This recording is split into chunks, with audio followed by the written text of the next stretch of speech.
Sono sempre stato un po' restio nel parlare di Matera. Come si fa a argomentare una delle città più antiche del mondo, senza scadere nel banale? Parlare di Matera è un viaggio a ritroso nella civiltà umana.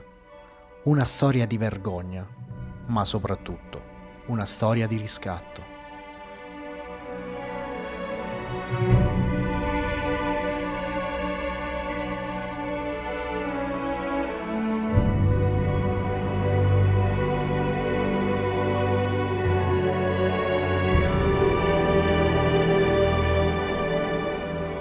Decido di non entrare a Matera dalla porta principale, ma di osservarla dall'altro lato della gravina, per carpirne l'essenza.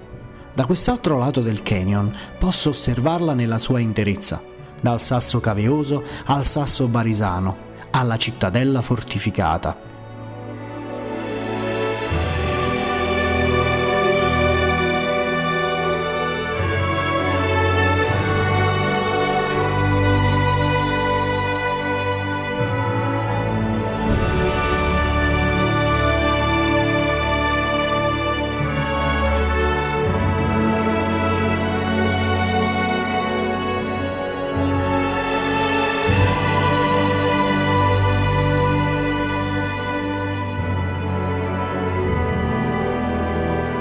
I sassi, quei coni rovesciati, quegli imbuti, hanno la forma con cui a scuola immaginavamo l'inferno di Dante e cominciai anch'io a scendere per una specie di mulattiera, di girone in girone, verso il fondo.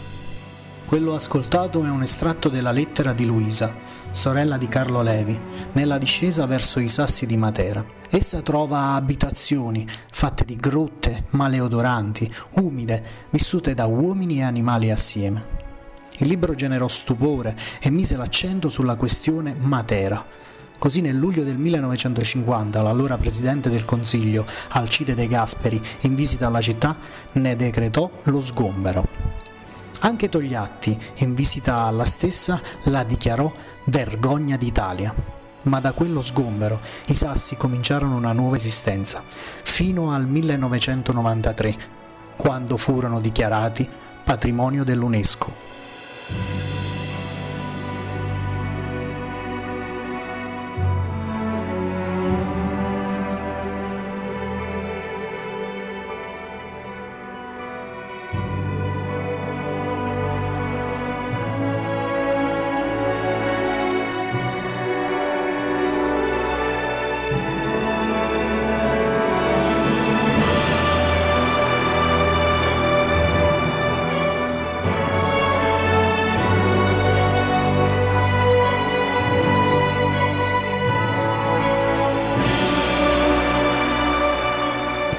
Passeggiare per Matera ti dà l'esatta idea di quanto questa città sia in simbiosi con il suo territorio, di quanto quelle mani sapienti le abbiano delineato il profilo. E io posso essere solo uno spettatore di passaggio in questo immenso teatro.